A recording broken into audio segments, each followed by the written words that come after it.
이 자리에 나와 예배한 우리 모든 성도님 한 분 한 분이 바울을 통해서 선교와 전도를 배우시고 예수 복음 전할 때 더욱더 큰 힘과 담력을 얻는 귀한 신자가 되시길 주님의 이름으로 축원합니다. 저희가 새생명 초청잔치를 진행하고 있는데요. 태신자 작정은 많이 적었지만 늘 볼 때 태신자들을 데리고 나오는 그 비율은 낮습니다. 제가 정죄하기 위함은 아닙니다. 그 작정을 했다는 것 자체가 내 마음 가운데 소원이 있다는 거지 않습니까? 한 영혼을 봤을 때 불쌍히 여기고 또 긍휼히 여기는 마음이 있어서 저 영혼 저렇게 두면 안 되는데 라는 그 마음의 구령의 열정이 있기 때문에 태신자를 작정하는 것 그 자체로 절대 나쁘지 않습니다.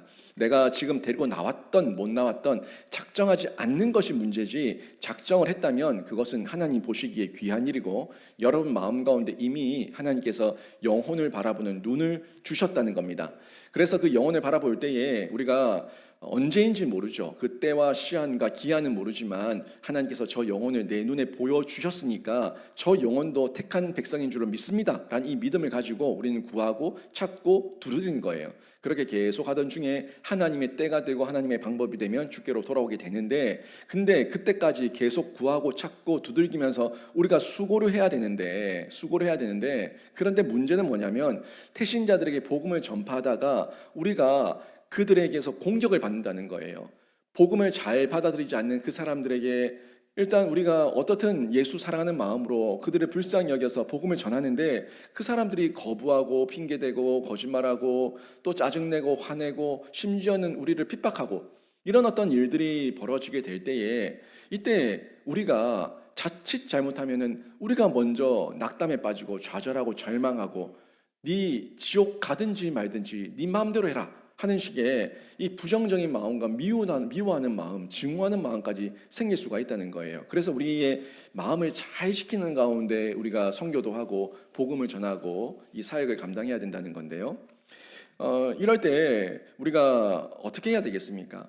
나는 분명히 선의를 가지고 그 영혼을 바라보며 안타까운 마음으로 복음을 전했는데 내가 돈 달라는 것도 아니고 내가 뭐 보증 사달라는 것도 아니고 그냥 교회 한번 가보자고 하는데 그런데도 그렇게 고집스럽게 완악하게 폐역하게 못됐게 그 한 번 소원 안 들어주려고 부모가 그렇게 사정을 하면서 교회 한번 가자 교회 한번 가자, 그 사랑하는 남편이 그 사랑하는 그 아내가 그렇게 한번 교회 가자고 얘기하는데도 그렇게 못됐게 말하는 이 사람들을 볼 때 우리도 인간인지라 어떻습니까? 정냄이 떨어지죠.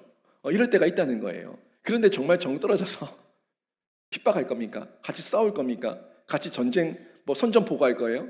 그럴 수 없지 않습니까? 이럴 때 우리가 어떻게 해야 되는가? 우리는 어떻게 해야 되는가 하는 부분에서 우리가 마음을 정하고 좀 더 지혜롭게 비둘기처럼 뱀처럼 지혜롭게 비둘기처럼 순결하게 좀 방법들을 다양하게 확장하면서 지경을 넓히며 선교와 전도를 계속 이어나가야 된다는 겁니다.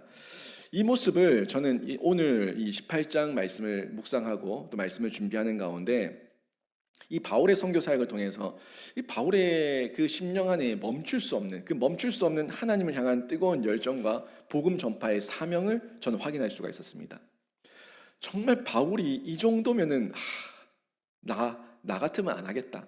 나 같으면은 안 하겠다. 이런 마음이 들 정도인데 이 바울은 그런데도 불구하고 쫓겨나면 쫓겨나는 대로, 맞으면 맞는 대로, 핍박당하고 공격당하고 매질당하면 매질당하는 대로 또 그러면서도 또 이어서 끝까지 복음 전파하며 그 사역을 감당하는 그 모습이 너무 저에게는 도전이 되고 또 저에게는 배울 점이었다는 거예요. 여기서 저는 바울에게서 복음 전파에 대해서, 전도에 대해서, 선교에 대해서 배울 수가 있었습니다. 바울은요, 복음이 거부당했을 때에 그 처분은 하나님께 맡겨요. 자르기를 공격했어요? 핍박했어요? 매질했어요? 감옥에 가뒀어요? 그래서 거기에 대해서 소송을 걸고 또 그 사람들을 끝까지 대갚아주기 위해서 이를 악물고 인간적인 노력을 하지 않습니다. 처분은 누구에게 맡겨요? 하나님께 맡겨요. 하나님께 맡기고 자기는 여기서 지체할 수가 없으니까 지금 당장 하나님께서 이 문을 열지 않으셨다면 나는 또 다른 문을 두들기겠습니다 하는 마음으로 또 다른 곳에 가서 복음을 전하는, 이 사역지를 옮겨서 복음을 전하는 이 모습을 확인할 수가 있습니다. 그 옮길 때에 바울이 그 옮긴 곳을 저주하지 않았습니다. 그렇다고 그 옮긴 곳을 이후에 재방문하지 않았다? 아니에요. 재방문합니다. 또 재방문합니다. 유대인들을 향해서도 발에 먼지를 떨어내고 너희들의 머리로 그 피가 돌아갈 것이다 라고 얘기하지만 이게 저주가 아니라 바울의 심령 깊은 곳에는 어떻든 저떻든 유대인들이 죽기로 돌아오기를 바라는 간절함이 있습니다. 다만 바울이 그 처분을 맡기고 행동을 옮기는 것은 거기서 허비할 시간이었기 때문이에요. 지금 이 시간 가운데 여기서 허비하는 시간보다 또 다른 데 가서 나에게 주어진 사명이 있다면 하나님께서 부르신 대로 내가 그 사역을 감당하다가 다음 기회에 다시 두들기고 다음 기회에 다시 찾아오고 다음 기회에 다시 구하면서 그 사역을 반복하고 있는 걸 볼 수가 있습니다. 잘 보세요. 1차 선교 여행을 끝냈어요. 2차 선교 여행 시작할 때에 1차 때 갔던 곳들을 다 점검하고 돌아가요. 그리고 확장해서 나갑니다. 그리고 2차 선교 여행 끝나고 나서 또 2차 때 있었던 것을 3차 때 다 확인합니다. 그러니까 나 같으면은 정 떨어지고 무서워서라도 가기 싫었던 그 고을, 그 마을, 그 도시를 또 찾아가서 또 확인하고 또 점검하는 이 모습이 계속해서 반복적으로 찾고 구하고 두들기는 바울의 전략이었다는 것을 확인할 수가 있었던 거죠. 그리고 다른 곳에서는 지경을 끊임없이 넓히면서 여전히 전하는 건 복음이에요. 여전히 전하는 것은 예수 그리스도 십자가 죽으심과 부활하심의 그 복음의 핵심을 전하고 있는 걸 저희는 성경을 통해서 확인할 수가 있다는 거죠. 이때 하나님께서 이 바울에게 많은 복을 주십니다. 많은 은혜를 주십니다. 이렇게 복을 받았다 얘기하면 우리는 흔히 바울이 부자가 되었나?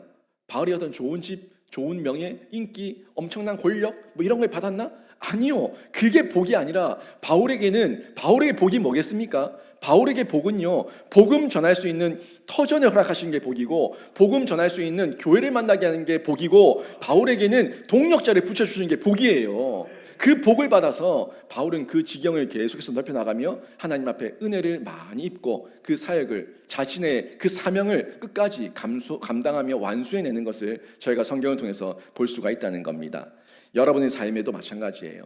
여러분의 삶에 이 복이라고 하는 개념, 하나님께 구하는 은혜라는 그 개념이 어떤 돈이 아니라, 여러분에게 복이, 은혜가 어떤 좋은 집, 좋은 차, 어떤 명예, 인기, 그게 아니라 정말 여러분에게 하나님 저에게 준 이 땅에서의 사명이 있다면 그 사명을 끝까지 완수해 나갈 수 있도록 모든 필요를 채워주시고 만나게 하시고 열어주셔서 하나님께서 주신 그 사명 잘 감당할 수 있는 성도가 되게 해 주옵소서. 이 기도 가운데 그 복과 은혜를 받아 누리는 신자가 되시길 주님의 이름으로 축원합니다. 끝까지 신실하게 복음 전파해서 우리가 마지막 눈 감을 때 주님께서 나에게 묻는 거예요. 네가 이 땅에서 70년생, 80평생, 90평생 뭐 했냐라고 물었을 때 주님, 제가 온전하게 주님 마음에 합당하게 모든 걸 다 하지 못했지만 그래도 하나님께서 열어주신 그 뜻 안에서, 그 상황 아래서 제가 일상을 살아내고 예배자로 승리했습니다 라고 말할 수 있는 이 고백이 저와 여러분의 고백이 되기를 주님의 이름으로 축원합니다.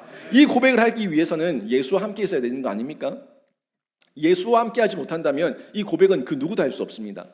우리가 예수가 아니라서, 완벽한 인간이 아니라서 우리 삶에 죄가 없을 수도 없고요. 죄가 있어요. 허물이 없을 수가 없어요. 허물이 있어요. 그래서 우리가 다 이루었담도 아니고 우리가 다 이룰 수도 없고 하나님 앞에서 저는 완벽한 저 자체로 의인입니다 말할 수는 없지만 하나님께서 예수 그리스도의 은혜에 덧입게 하셔서 주님과 동행하게 하셨기 때문에 제가 그래도 주님 때문에, 주님 덕분에 이 땅에서의 사명 놓치지 않고 끝까지 주님 앞에서 예배자로 살아냈습니다. 이 말할 수 있는 거 주님께서 나와 함께 하실 때 말할 수 있는 거예요. 예수 없으면 우리는 죄인입니다. 예수 없으면 우리는 아무런 희망도 소망도 기쁨도 아무런 인생의 낙도 없는 사람들이에요. 아니 무슨 소망이 있어요? 영원에 대한 소망이 없는데, 희망이 있어야 살아갈 힘이 있는데 우리에게 예수 없으면 우리에게 남는 희망이라고는 절망이에요. 절망, 죽을 절망밖에 없어요. 근데 예수가 있으니까 우리에게는 희망이 있는데 영생의 희망이 있는 거예요.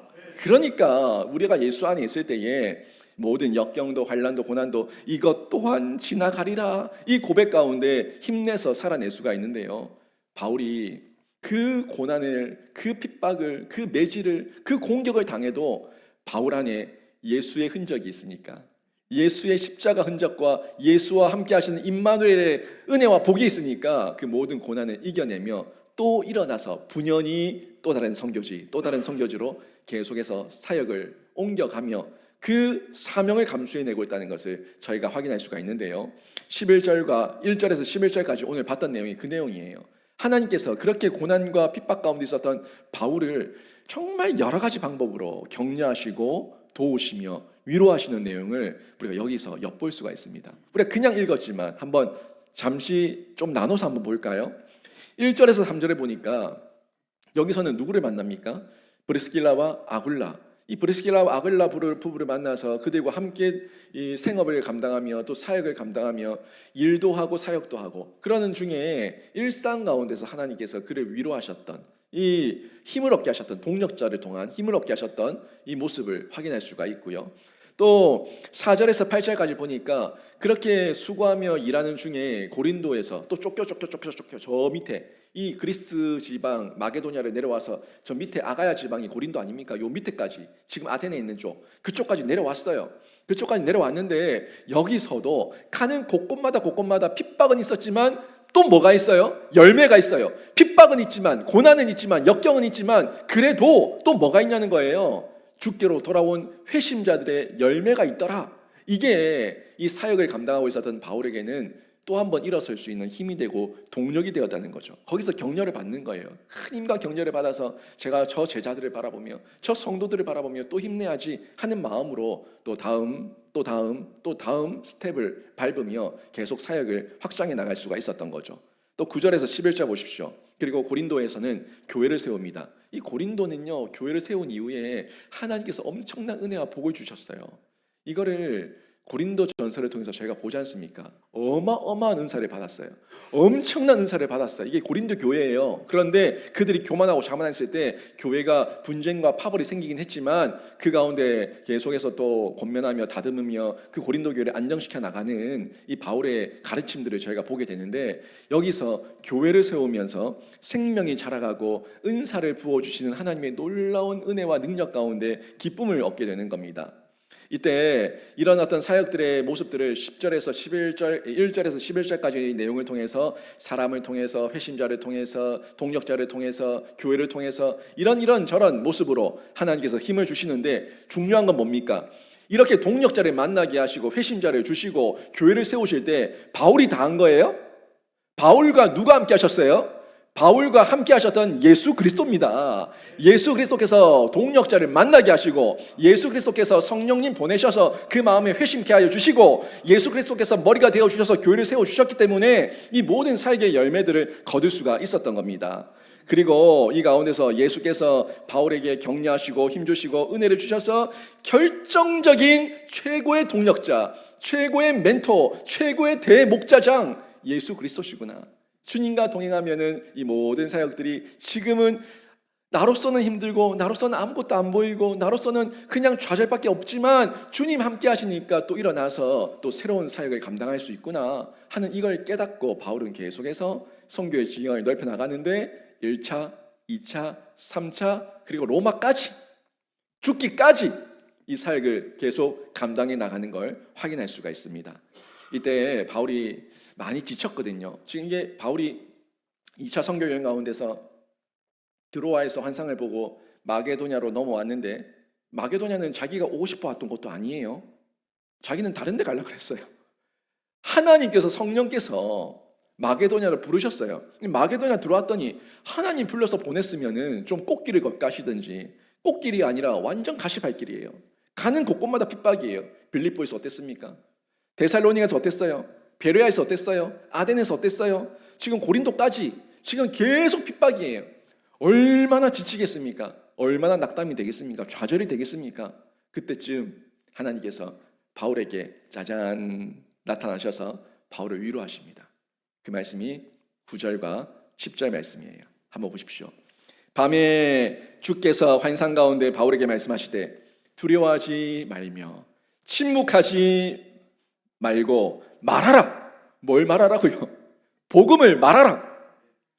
그리고 뭐라고 말씀하십니까? 내가 너와 함께 있음에 어떤 사람도 너를 대적하여 해롭게 할 자가 없을 것이니 이는 이 성중에 내 백성이 많음이라 하시더라. 제가 이걸 보는 중간에 하나님 이건 아니잖아요. 아니 바울이 해를 안 당했습니까? 아니 어떤 사람도 너를 대적하여 해롭게 할 자가 없을 것이니 라고 말했는데, 아니 지금 1차부터 2차까지 지금 이어지는 모든 상황 가운데 어느 성도 어느 도시도 바울이 고난 당하지 않았던 성이 없는데, 아니 해를 당하지 않는다는 게 무슨 말씀입니까? 다 해를 당했는데 이 마음이 드는 거예요. 이건 제가 어떤 시각으로 봤어요? 육체적 시각, 외적 시각으로 봤어요. 외적으로 고통이 있어요. 고통이 있는데 마음에는 평강이 있어요. 그러면 그게 감당할 만할까요? 감당하지 못할까요? 감당할 만해요. 감당할 만해요. 이거를 제가 묵상하는 중에 이 섬기시는 우리 성도들, 우리 교회에 이런저런 모양으로 섬기시는 분들을 떠오르게 하시더라고요. 저분들이 코에 이게 끼어가지고 끌려 나와가지고 지금 하고 계실까? 아니면 기쁨으로 할까? 근데 저는 나와서 꽃에 물 주라고 말한 적도 없고, 뭐 오뎅 삶으라고 말한 적도 없고, 찌짐꾸라고 말한 적도 없고, 뭐 청소하라고 말한 적도 없어요. 누가 한 거예요? 본인들이 한 거예요. 본인들이 한 거예요.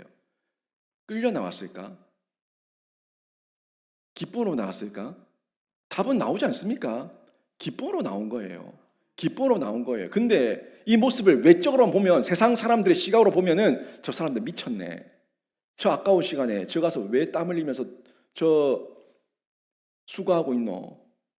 저 땀 흘리고 있고, 저 일하고 있고, 청소하고 있고, 자기 기름 떼가면서 왜 저 시장 보고 꽃에 물 주러 여기까지 오고, 저 왜 저러노? 이런 마음 안 들겠어요?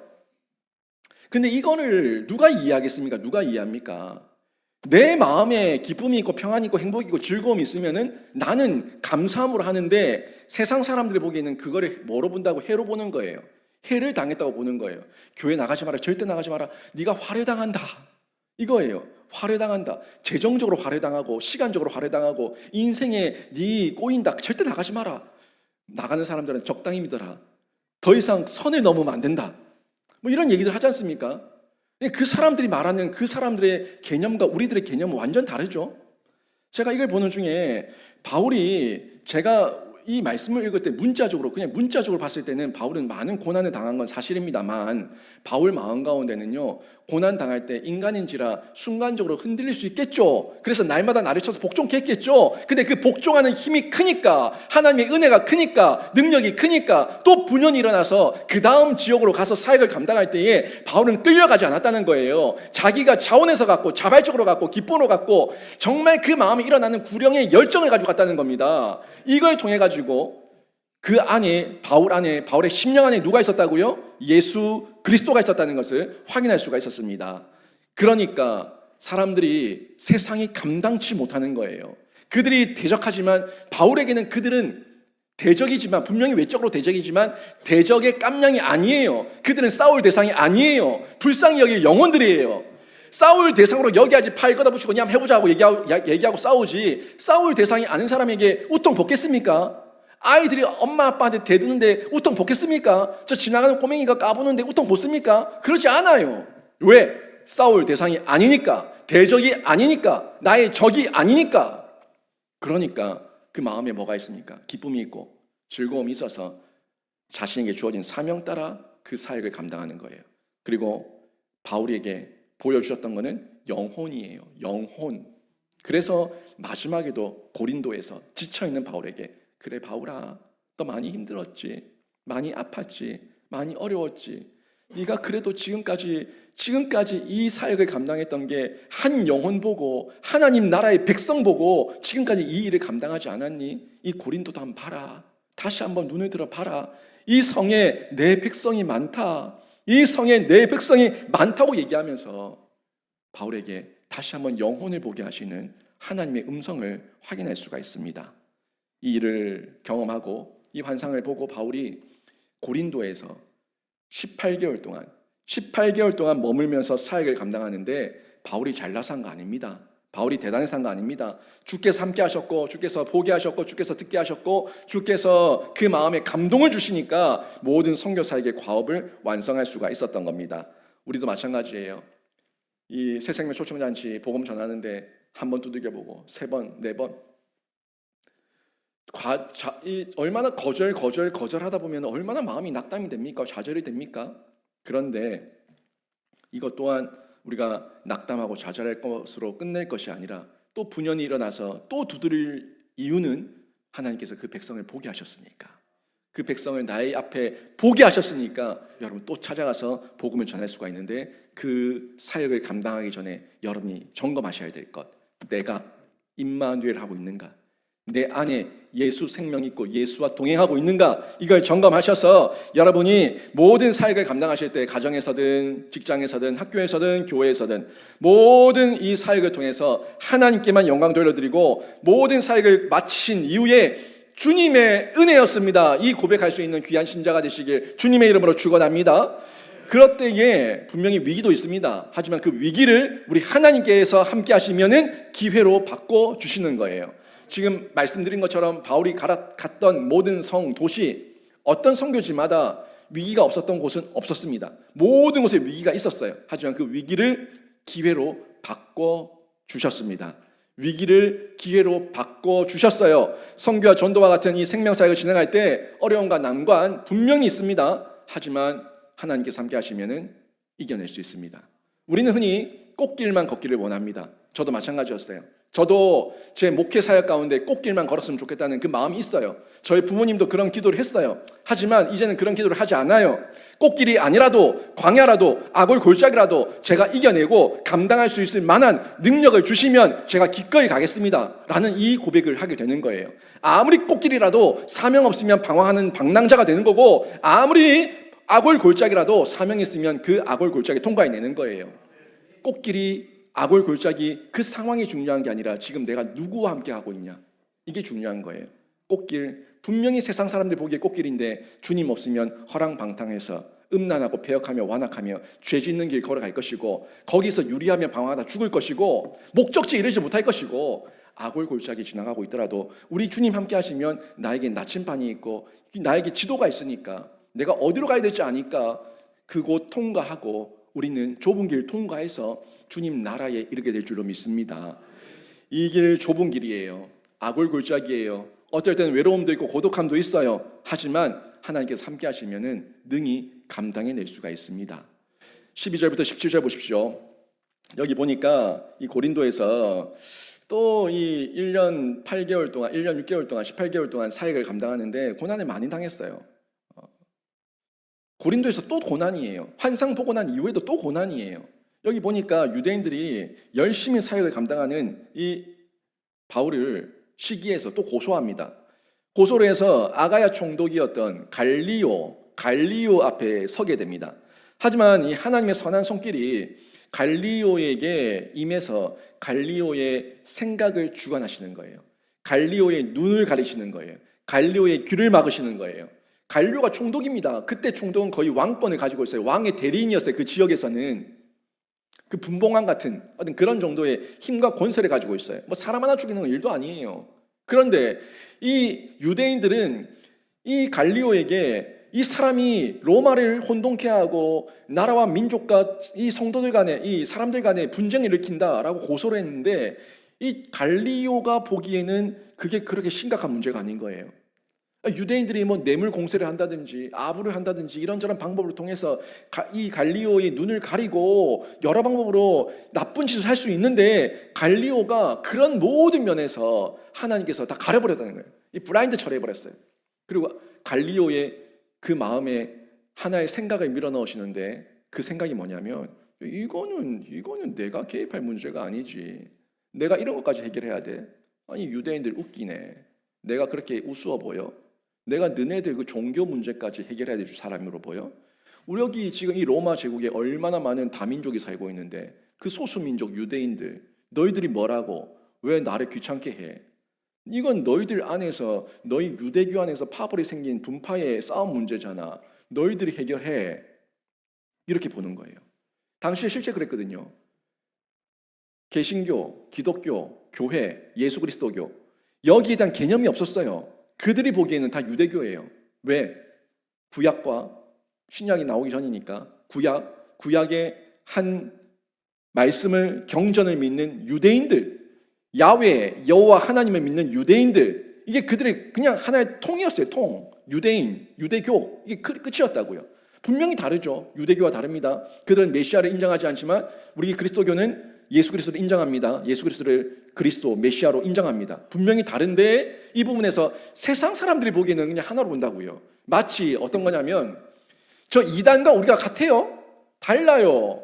다른데 세상 사람들이 보기에는 이단이든 우리든 다 그냥 개신교 이렇게 하나로 보는 이런 어떤 이런 개념을 가지고 있었던 거죠. 이런 개념 속에서 이 갈리오가 유대인의 문제로 간주하고 이건 정치적 문제도 아니고 내가 개입할 문제가 아니다. 너희들 안에 장로들이 있고 너희들 안에 지도자가 있지 않냐. 너희들이 해결해라. 이렇게 하고 자기는 발을 빼버립니다. 더 이상 거기에 개입하지 않아요. 요게요, 여러분. 별거 아닌 것 같지만 이게 초대교회 성장에 엄청난 밑거름이 됩니다. 이때부터 만약에 총독들이 개입해가지고 또 로마의 황제에게 제소가 되고 또 계속해서 이 문제가 이슈가 됐다면은 초기부터 초대교회는 뿌리채 뽑혔을 수 있어요.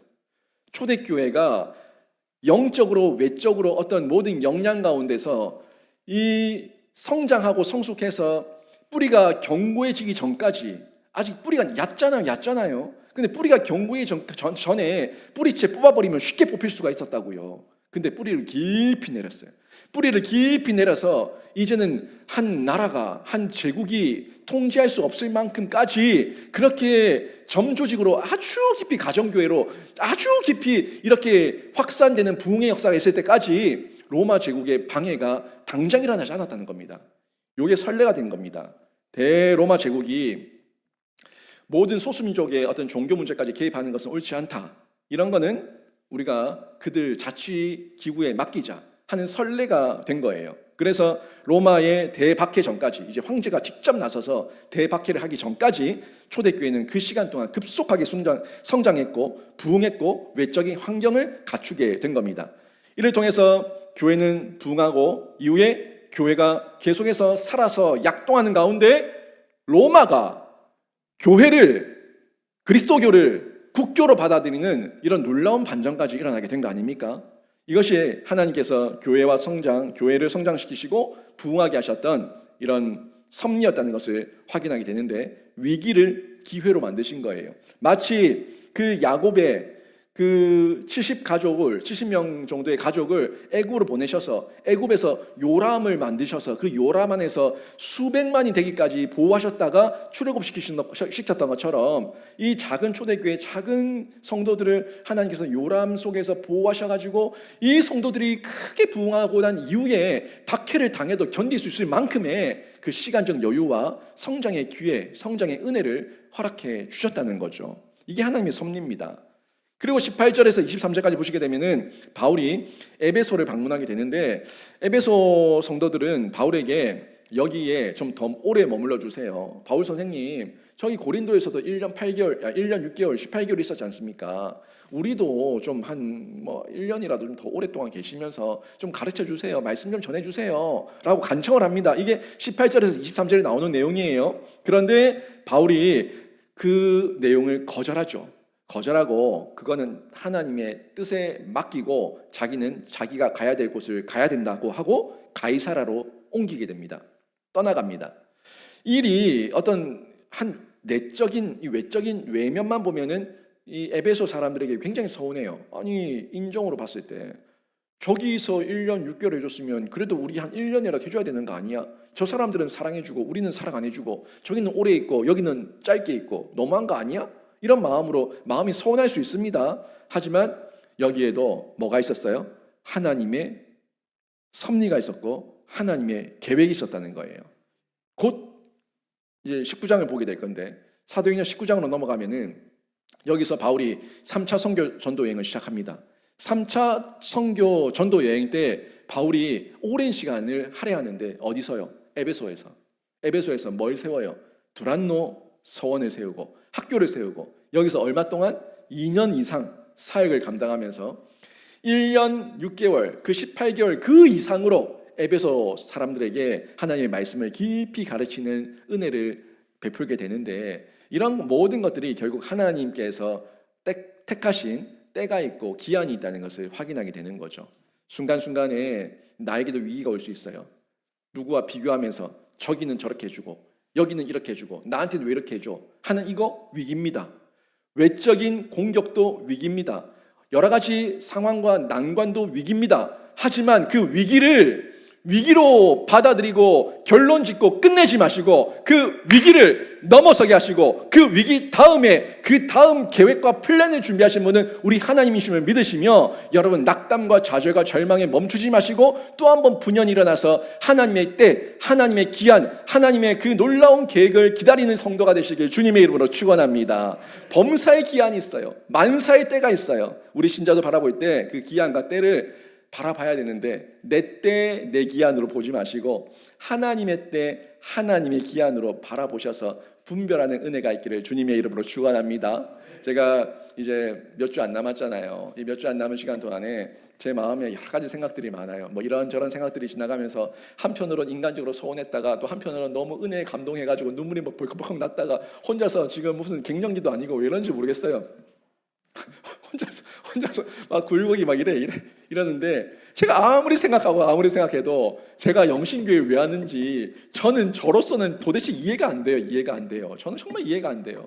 여러분 알다시피 그 3명이 뽑으셔가지고 2명은 한 명은 그냥 처음부터 안 온다 하고 한 명은 설교하고 나서 도망가고 한 명은 전대. 저는요 여기에 이력서 처음 냈다 그랬잖아요. 면접 설교가 처음이었어요.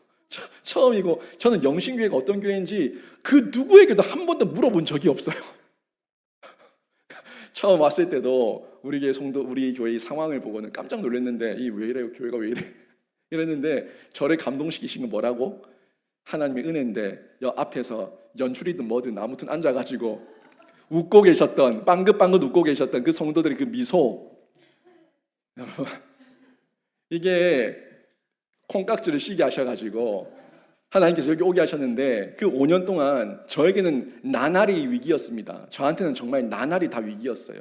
그 위기 가운데 5년이라는 시간 동안 후회 없이 무식하니까 한 번도 안 걸어본 길이니까 무식하게 또 하나님께서 저의 성향과 기질을 이용하셔서 이 사역 감당하게 하시고 여기까지 다 이끄셨는데 이 모든 게 하나님의 범사의 기한과 때인 줄로 믿습니다. 이제는 우리 성도들을 좀 더 저는 까칠하잖아요. 저보다 더 좀 이렇게 보듬어 줄 수 있고 기다려 줄 수 있고 꼭 안아 줄 수 있는 이 아볼로 같은 분 이런 분이 또 오셔서 사역을 감당하면 참 좋겠다라는 그런 제 마음에 또 도전도 있었고 또 저에게는 저의 지경을 넓히는 또 다른 도전 두렵거든요. 저도요. 사실 두려워요. 여러 가지로 많이 두려워요. 두렵지만 하지만 기대가 돼요.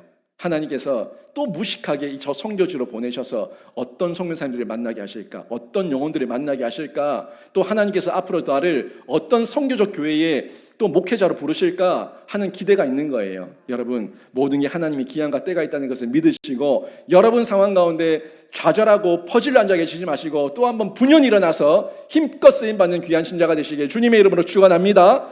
이 가운데 우리가 성숙한 동력자들과 함께하는 거예요. 성숙한 동력자들. 여러분 너무너무 중요한데 혼자 하지 마세요. 혼자 하면은 안 됩니다.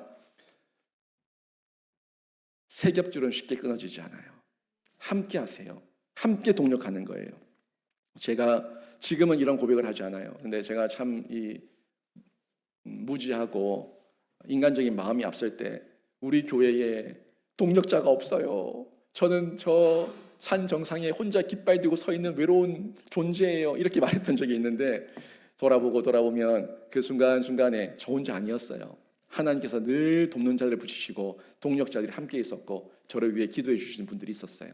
그 성숙한 동력을 우리가 볼 수 있는 안목이 있어야 됩니다. 곁에서 누가 손잡아 주는 사람, 그냥 가볍게 인사하는 사람 허투루 보지 말고 쉽게 보지 말고 그 한 사람 한 사람이 하나님께서 만나게 하시는 동력자예요. 그 쌓인 가운데 내 마음을 열고 내가 다가가면은 더 깊은 동력의 관계로 들어갈 수가 있습니다. 동력자들을 만드세요. 동력자들을 사모하세요. 지금 바울도 보세요. 바울 혼자 한 거 아무것도 없어요. 정말 사도행전 처음부터 끝까지 다 보세요. 바울 혼자 있었던 적이 없습니다. 바울 곁에는 늘 동력자가 있었고 혼자 감옥에 있을 때도 바울이 동력자를 보내달라고 얘기했어요. 나를 찾아오라고 얘기했어요. 그만큼 동력에 대한 소중함을 알고 있었던 사람이 바울입니다. 24절부터 28절이 저희가 주의 깊게 보게 되는데 여기에 아볼로가 나오죠. 이 아볼로가 고린도전서 3장에 나오는 그 아볼로입니다. 그 아볼로예요. 근데 이 아볼로가 처음엔 어떤 사람이었냐는 거죠. 이 사람이 어떤 사람이었는데 뒤에는 어떤 사람이 되냐는 거죠. 오늘 본문의 아볼로를 보고 고린도전서 3장의 아볼로를 보면 아볼로가 얼마나 많이 성장했는가를 볼 수가 있어요. 먼저 오늘 본문 보세요. 오늘 본문 말고 고린도전서 3장 5절에서 6절 보십시오. 그런즉 아볼로는 무엇이며 바울은 무엇이냐? 그들은 주께서 각각 주신 대로 너희로 하여금 믿게 한 사역자들이니라. 나는 심었고 아볼로는 물을 주었으되 오직 하나님께서 자라게 하셨나니. 아볼로의 역할이 있죠. 바울의 역할이 있어요. 바울은 아볼로와 아주 좋은 동력의 관계를 계속 이어갔습니다. 바울이 고린도 교회를 세웠습니다. 그리고 그 목양을 아볼로에게 이양했습니다. 그리고 바울의 뒤를 이어서 아볼로가 좋은 목회자가 되어서 사역을 하게 되는데, 근데 처음부터 아볼로가 이렇게 좋은 사역자는 아니었다는 거죠. 24절부터 28절 보니까 오늘 본문에 이 아볼로가 처음에는 어땠는가를 소개하고 있는데, 여기 보니 아볼로가 언변이 좋아요. 성경도 능통해요. 그런데 뭐가 없어요? 예수에 대한 참 지식이 없어요. 예수에 대한 참 세례가 없어요. 그냥 지식적으로만 많이 알고 능통한 거예요. 그냥 머리 지식만 있는 거지. 가슴 지식이 없어. 생활 지식이 없는 거예요. 말쟁이, 언변 좋은 말쟁이. 제가 오늘부터 3주간 이어지는 목사님들을 볼 때도 언변 좋은 말쟁이 보지 말고 그 진심을 보라고 얘기하는데, 물론 한 번만에 모릅니다. 제가 어저께도 우리 장로님과 얘기하면서 그 사람을 보는데 1년, 2년 봐서 알겠냐고, 사람을. 이제 여러분 저 5년 정도 봤으니까 저는 이 보고 같은 인간이라는 거 알 거 아닙니까? 그냥 묵묵했다가 보고같이 묵묵했다가 보고 같은, 저희 아내가 저보고 보고래요. 보고. 이 감정에 속임이 없고 얼굴에 다 드러나고 묵묵했다가 보고라고 그러는데, 근데 이게 사람이, 저는 못 숨겨요. 이 감정을 잘 못 숨기는데 이 연기 잘하는 사람들은요 모릅니다. 속 모릅니다. 정말 모릅니다. 시침이 딱 떼고 있으면 정말 모릅니다. 어떻게 할 거예요?